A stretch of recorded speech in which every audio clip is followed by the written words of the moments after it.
programang ito ay rated SPG. Striktong patnubay at gabay ng magulang ang kailangan. Maaaring may masiselang tema, lengguwahe, karahasan, sexual, horror o droga na hindi angkop sa... Sinasabi ko sa'yo, tigil-tigilan mo yung pananakot sa akin ha. Hindi ka nakakatawa.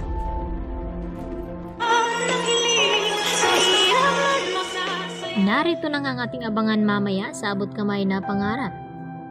Pinagsabihan nga muli dito ni Zoe ito nga si Annalyn na tigil-tigilan daw ang pananakot nito dahil hindi nga daw nakakatuwa itong si Annalyn. At ito naman ang sakto na naabutan nga dito ni Nurse Karen at Nurse Evan. At labis naman nagtataka ang dalawang ito na kung bakit ganun na lamang ang inaasta ni Zoe dito nga kay Annalyn. At galit ba daw ito? At dito naman na sumagot itong si Annalyn dito sa kanyang mga kaibigan at sinabi na nagpaparamdam daw itong si Don Pepe sa kanya. Baka may gusto daw itong ipapahiwatig o bakit naman parang nagigilty daw itong si Zoe. At yun nga ay napaisip na naman itong si Annalyn. Samantala, masinsinan naman na kinausap ni Lynette itong si Annalyn. At sinabi ni Annalyn dito sa kanyang ina na kung kinakailangan lumipat siya dito sa Apex Hospital nang sa ganon mabantayan niya at pangangalagaan itong kanyang lolo Pepe ay gagawin daw niya ito. At lalo na ngayon na may magbabalik nga sa inaakala ni Giselle na wala na nga itong kanyang anak at wala nga siyang kaalam-alam na buhay pa pala itong kanyang anak na si Josen. At ito na nga ay ipapasa ang titulado ng Apex dito sa kanyang anak na nag-iisa. At makikilala na rin itong si Annalyn. At baka ito na rin ang magiging katapat dito ni Zoe dahil sa masamang ugali nito.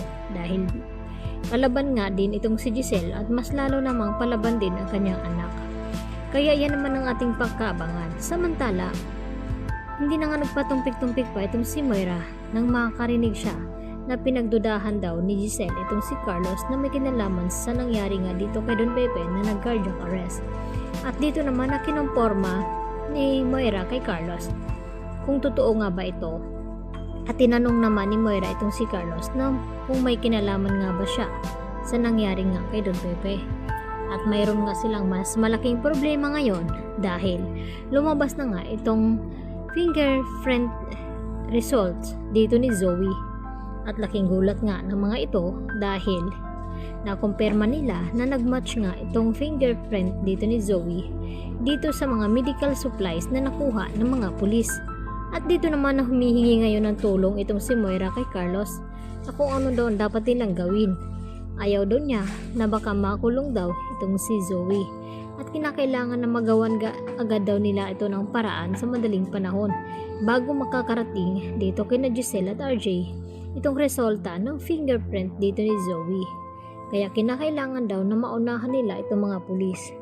Kaya napaisip naman itong si Carlos at inamin din ni Carlos dito kay Moira na may kinalaman nga siya sa nangyari nga dito kay Don Pepe dahil gusto niya daw maprotektahan itong kanyang anak na si Zoe na hindi mabuking ang kanilang sikreto dahil hindi lang si Zoe ang mawawala kay Carlos pati na rin ang kanyang asawa na si Lynette kapag nalaman nito na itong si Zoe ay kanyang anak at pinaglihiman niya ng matagal ang kanyang asawa at niloko. Kaya gagawin naman ngayon lahat dito ni Carlos at hindi nga siya mapakali nang malaman niya mula kay Moira na lumabas na nga itong resulta ng fingerprint dito ni Zoe at hindi nga siya mapakali hanggat wala siyang gagawin. Yan ang ating pakatutukan mamaya sa abot kamay na pangarap.